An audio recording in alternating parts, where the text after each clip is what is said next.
You're listening to Engage, the podcast for Delta pilots. This is an Engage special report on the Delta pilots' strike authorization vote.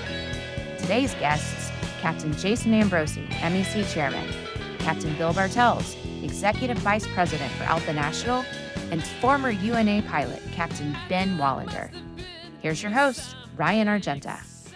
This is the Engage podcast. I've got the MEC Chairman, Jason Ambrosi, who popped in here because this is such an important topic of strike authorization, what it means to the pilot group, the impact it has on negotiations and management. And then I'm also joined by Captain Bill Bartels. He's an A330 captain. He's also the Executive Vice President representing Delta at ALPA National. We also have Ben Wallander. He is a 737 captain in New York. Don't get tied up in titles or experience. This is old guy, young guy, and we are talking the strike authorization vote. Gentlemen, welcome to the Engage podcast. Thanks for being here. This is an immensely important topic. So thanks for being here. Thank you. Thanks, Ryan. Thanks for having us, Ryan. I appreciate you. You're right. This is an important topic. There's a lot of questions related to the strike authorization vote, what it means to our pilots. This is an important time. Right now, your MEC, your elected union representatives are committed to getting a truly industry-leading contract, regardless of what happens at other properties. And we want to get the information out there to our pilots on what that means, how it works. So thanks for having us. You bet. So I want to back up a little bit because what I'm feeling is a bit of confusion on strike authorization. What precipitated this? And so I want to talk about the negotiators notepad, which was released by the negotiating committee on September 12th. They did a great overview. I'm going to link it to the description of this podcast, but essentially in response to a memo from management, which said, yeah, we'd like to give you a contract by the end of the year, but you've got to prioritize. You're not going to get out of this without some concessions. So you should tell your elected representatives what your priorities are because you're not going to get everything you want.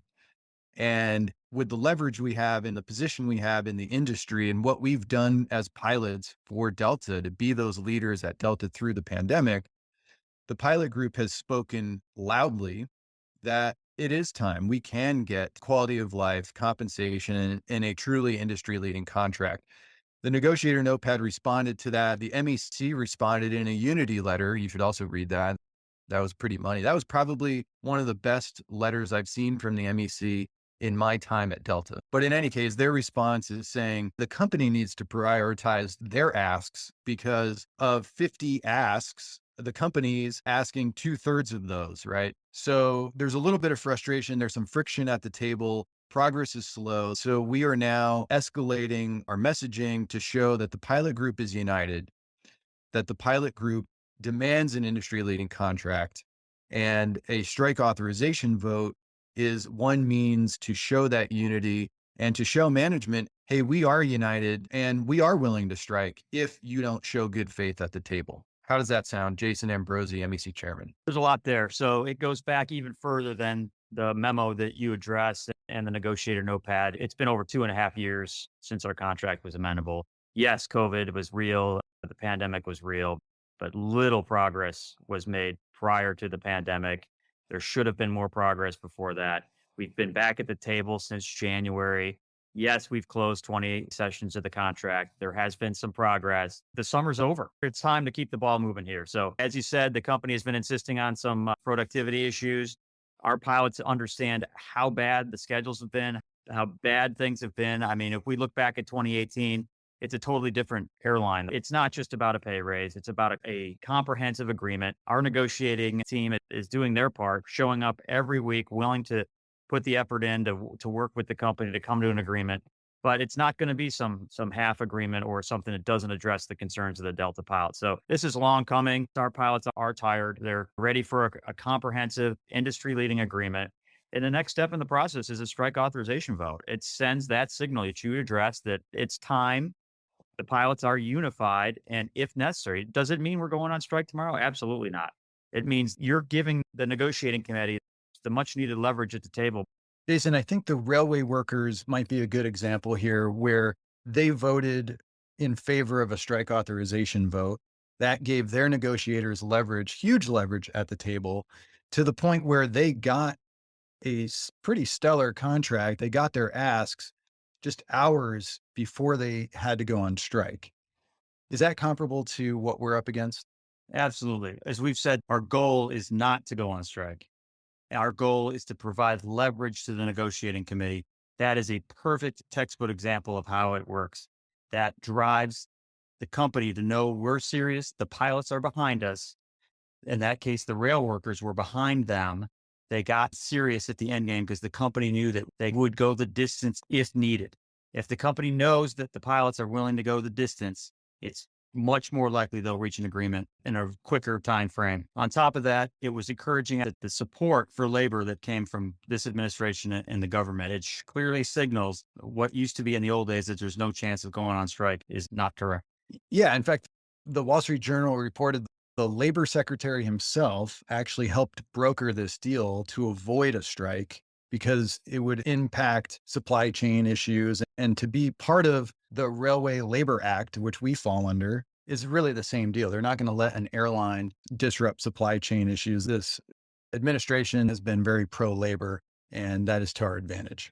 Yeah. And they did signal, though, that they would be permitted to go on strike. Correct. The largest piece of leverage under the Railway Labor Act. That bodes well for the airline industry as well. Yeah. And you brought up a good point. We are not voting to go on strike.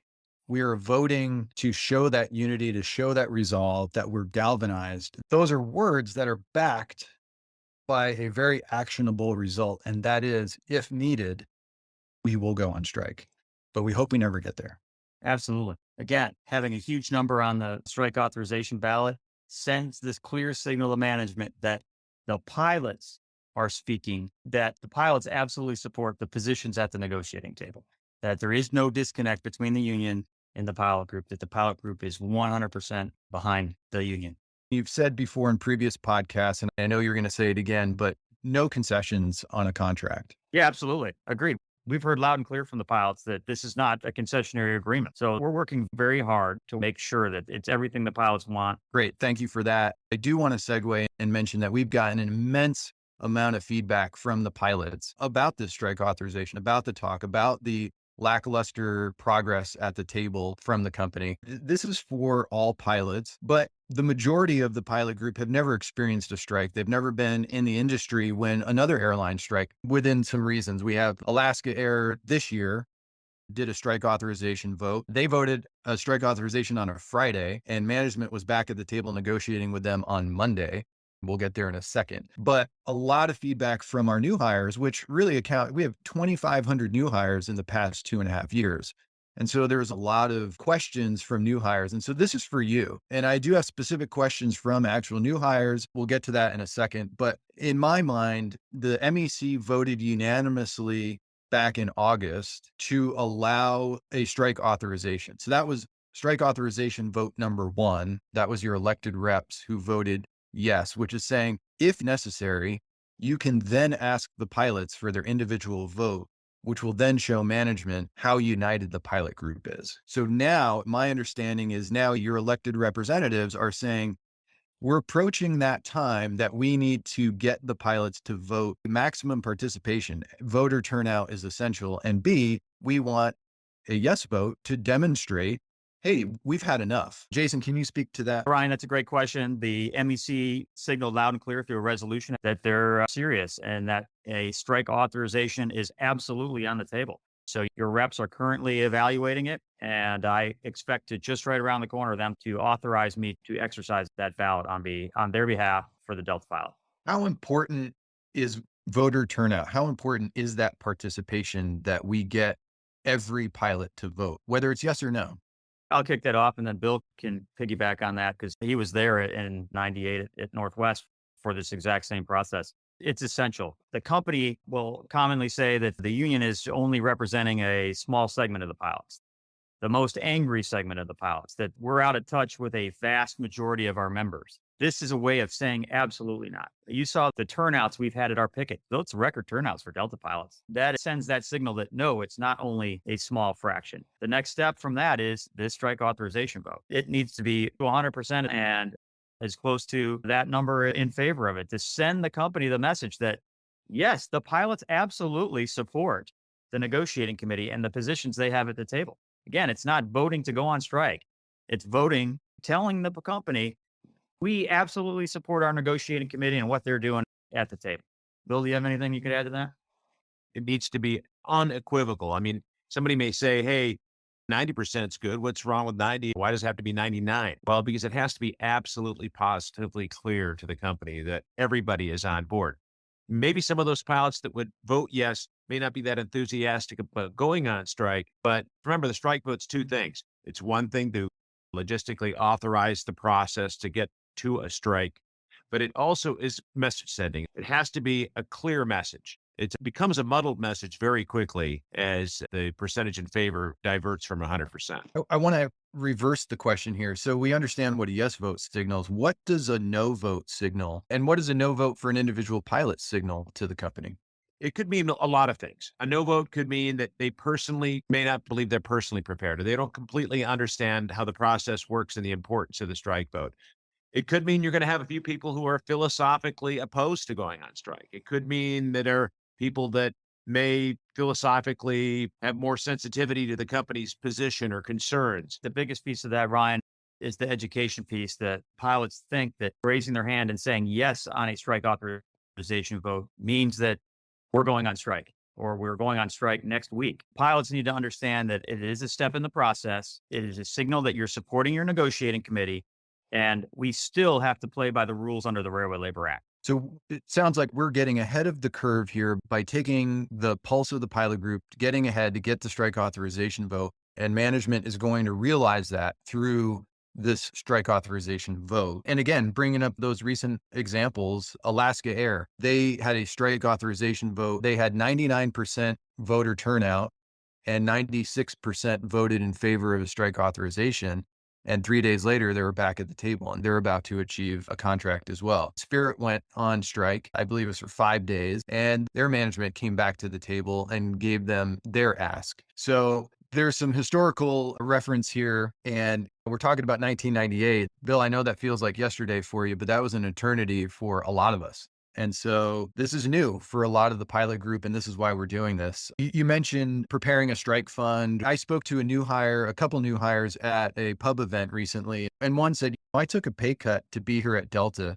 I don't have a strike fund. I've exhausted my savings. How could I possibly vote yes on a strike authorization when, yeah, I want to support the Delta pilots, but I also need to support my family? How does that work? What resources? Because I know there's money available. There are ALPA resources for pilots. What does that look like? So as far as the resources available, Delta MEC actually began a process at the last meeting to cause National to update some of the strike policies and some of the things I'm going to talk about because they've been outdated. The last time it was updated was 2000, 22 years ago. So right now, what's available from ALPA, there's a strike benefit. It's $1,400 a month, which doesn't sound like a whole lot. We're going to get an improvement on that. The $1,400 is going to be increased in the next several months. It needs to be more significant than that. The strike benefit is aggregated with what you might make from the company through vacation or even partial pay for a month.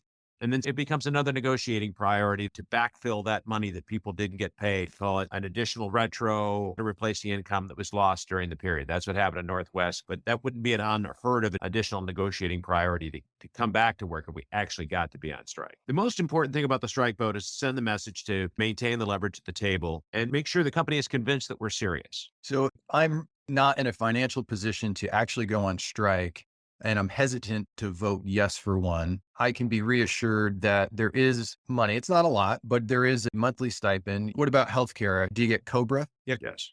Okay. And I can go out and get another job, right? I can work for the local cement company or Amazon. If this were to become long in the tooth, I can go get another job. There's certain restrictions about flying for other carriers, but essentially you can still provide for your family if things get long. And again, we've seen Northwest was 15 days.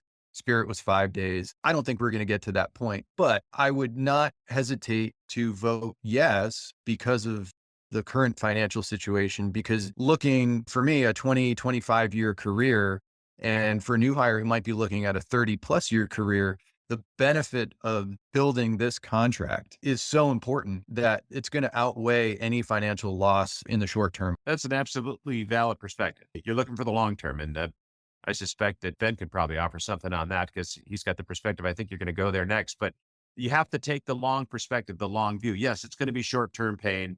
But in the end, the resources are there. You can still live your life and be able to get around during the strike period. But I think you got more of that coming up later. Yeah, we'll get into those details because those are questions, right? There are a lot of probationary pilots who are saying, if we do go on strike, an actual strike, I can't participate. So am I required to go to work? Bill? Well, so that's something that is varied over time, whether they're required to go to work. The practical answer is you're going to have somebody to fly with. And even if you had probation or very junior pilots who were captains, remember, once they're a captain, they're off probation. So it'd be very difficult for the company to operate with any significant number of probationary pilots, even if they were able to force the pilots to do that, because you need two people up there and you need to have captains to fly with, and all captains are off probation. And you'd have to have enough volunteers to fly with them. I'm confident with this pilot group, that wouldn't be the case. So if all the captains are on strike, there's nobody to fly with. And actually, this was one question saying, well, as a new hire probationary pilot, would I be forced to upgrade? Well, once you upgrade, you're off probations, then you can join the picket line. Exactly. Yeah, it is subject to interpretations about whether they can force a probationary pilot to go in and work. What a probationary pilot shouldn't do is they shouldn't be out on the picket line. They shouldn't be doing visible displays, strike activities. That's an absolute. As far as being forced to go to work, it's highly unlikely. And I think there's probably some strong arguments how that couldn't happen or shouldn't happen. So it's unlikely. Yeah, that makes sense. And flipping the script to the other side of the spectrum, seniority list instructors, line check airmen, we've heard from them like, hey, can I vote yes on a strike authorization vote? Because I'm pretty sure I'd be required to go to work. And you've kind of answered that question as well. But absolutely, check airmen and seniority list instructors can and should vote yes if you want a good contract. It's anonymous, right? The company's not going to know, oh, the check airman Smith voted yes for strike authorization. So now you're not going to be a check airman anymore, right? You're absolutely right. First and foremost, the vote is absolutely confidential, so no one has any idea. Second, we've heard loud and clear from our check airmen and instructors that their work rules are very lackluster and they're demanding improvement. That's how they get an improvement, is by getting on board. You can't walk on both sides of the fence there. You either say, yeah, I'm not satisfied with my work rules. I'm not satisfied with my benefits and pay as an instructor or check airman. But oh, by the way, I'm going to not vote in favor of the strike vote and I'm going to go to work. So piggybacking on what Bill said about probationary pilots and training, it just makes sense. If we ever got to that point, they'd shut everything down because there's not going to be a check airman to give a check ride. There's not going to be an instructor to do the instructing. There wouldn't be any stress for the probationary pilots because very likely they would just shut the operation down. Right. And that makes sense. I'll be direct with this question because I think it's great. But from a new hire, it says, can I vote yes, but then be a scab? Well, I would strongly recommend that you don't do that. That's not a great way to go about business, but you have to make a choice. Each individual has to make a choice. So again, voting for a strike authorization ballot does not mean you're voting to go on strike. It means that you're voting to support your negotiating committee at the table. Perfect. I want to go to Ben Wallander now. He's a 2019 hire and he's coming to us remotely from Washington, D.C. Ben, welcome to the Engage podcast. You've been a big fan of ours and we appreciate it. So welcome. Absolutely. Yeah. Thanks for having me, Ryan. This is all great stuff because I have not been through any strike operations at an airline. I've been flying since about 2013. So I've not experienced this. I've experienced this giant wave of coming up to Delta. Coming to Delta, I had to take a pay cut. I was coming from a regional where I was making pretty good money as a captain. But now we come into this part where we have this strike potential, and I want to vote yes for it. We came through UNA. I was questioning if I was going to have a job into the next month. Now we're coming to this part that a strike could indicate that my career for the next 25, 30 years is going to be much better. So in the short term, right now, I'm really hoping that people vote yes for a strike authorization. I want to highlight that because you were a UNA, you were marked for furlough, you were almost on the street. And if you vote yes for strike authorization and we actually go on strike, this is really the second time in your very short career at Delta that you've taken it on the chin for the sake of the industry or the sake of a better contract. Absolutely. It's been 2 times. And when we come out of it, we came out of COVID a lot stronger. And now looking at the entire industry, we have eyes on us. So if we come out ahead, we're not just helping Delta pilots, we're helping almost the entire industry progress. Ben, take me through this. If I've been hired in the past couple of years, I may not be totally familiar with what's going on in general. We've talked about, well, we haven't had a contract in a couple of years. Negotiations are slow. The company is saying our asks are too big. We need to prioritize them. But if I'm a new hire, I may not have the full picture. What is your perspective on this contract cycle? What do you want to tell new hires to Delta? What's your take, your perspective on what is happening in these negotiations and why a strike authorization vote is essential at this time? As a new hire pilot, I came in right as our contract was up. I was hoping for significant improvements, quality of life. Coming to Delta, I expected to have one of the industry leading contracts that is talked about. Coming from a regional, I saw the other side of it where we had work rules that weren't as nice as Delta. Right now, we're at this forefront of an industry where inflation rates, etc., are causing our contract to be dated. A strike vote, our new contract right now, is going to set the stage for the future. So if everyone came to Delta and we started at training pay, I was in the first year that we got $5,000 a month. Right now, new hires are getting about that $5,000 a month. That was a pay cut. In the event of a strike, the fact that you might have to go without a paycheck from Delta for maybe 2 weeks, maybe a month, and then there's some programs that can come in. This is a very small investment into a future that's going to last 30, 35 years. I've been talking to some new hires that are here. They're going to be here for over 40 years. We're not saying you're going to quit your job as a pilot. You're coming back. I agree. So Ben Wallander, and interestingly enough, I think this signals the state of the industry, the state of the airline is you came in 2019, UNA, potential furlough, pandemic, and now you're a 737 captain. So things are different. This is not your granddaddy's Delta. This is not your dad's airline industry. Things are very different, and we need to protect that future and capitalize on that with an industry leading contract.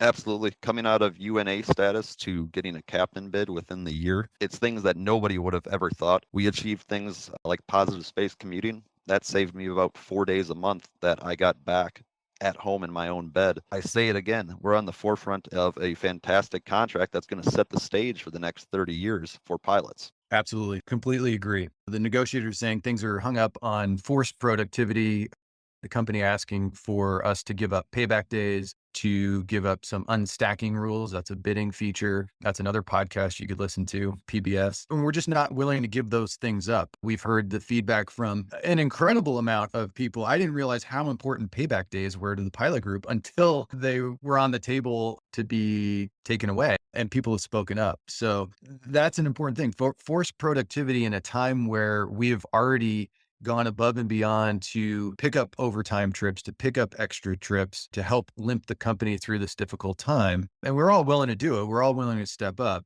but enough is enough. And really, we're saying the time is now. And as the MEC wrote in their unity letter in response to management, they said, welcome to next time, right? Because the company's saying, well, you build on this contract and then next time you can get something else. And next time you get, and the MEC is saying, welcome to next time. This is it. And I wholeheartedly agree with that. Let me zoom out a little bit and then let's wrap. But in general, we're talking some detail about what a strike looks like and feels like. Obviously, we all hope we never get there, but the MEC is going to ask the individual pilots to authorize a strike to be used as leverage at the negotiating table and to demonstrate to management that we are united.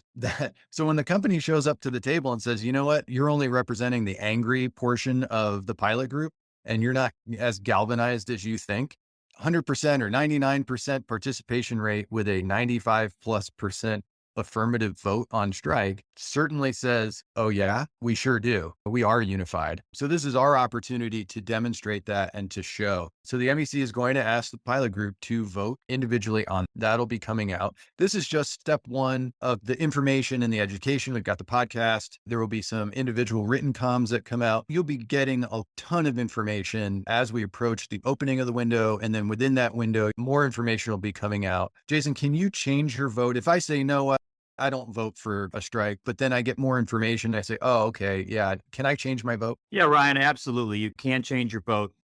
You absolutely can go back and say, you know what, I've rethought it and I would like to change my vote. That's good to know as well. So yeah, much more information to come. So stay tuned for that. We'll obviously do more podcasts here. The significance of this vote is probably career changing, not to be dramatic, but I feel that's true. And I lived through failed TA1, and looking at the alternative here is if we don't show our resolve, if we don't show that unity now, then potentially, if you vote no, you know what? No, I'm not willing to strike. And then you read a TA and you're like, well, this isn't that great.